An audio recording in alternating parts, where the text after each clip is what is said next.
Bir paytlar Avstriyaning kichkina qishlog'ida bir bola orzu qilardi. Uning orzulari qishloqdan kattaroq edi. Atrofdagilar unga kulishardi. Sen kim bo'libsan? Butun dunyo seni tanisin. Lekin u javob bermasdi. Faqat mashq qilardi. Har kuni tongda sovuq zaldagi temirni ko'tarar, yuragini ishonch bilan to'ldirar edi. U bilardi, bir kun kelib bu temir uning oltin taqdiriga aylanadi. Bu bola Arnold Shvarsenegger edi va u o'z yo'lini o'zi yaratdi. U qila olmaysan degan har bir so'zni motivatsiyaga aylantirdi.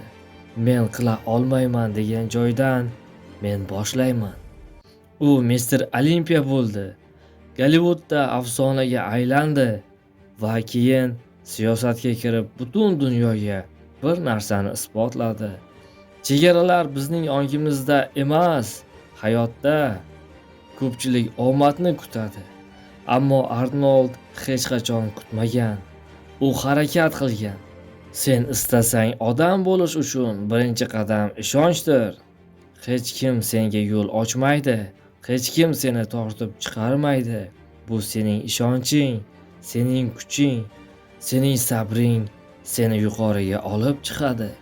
Shunday ekan, agar bugun charchagan bo'lsang esla, Arnold ham charchagan, yiqilgan, tanqid qilingan, ammo u hech qachon to'xtamagan.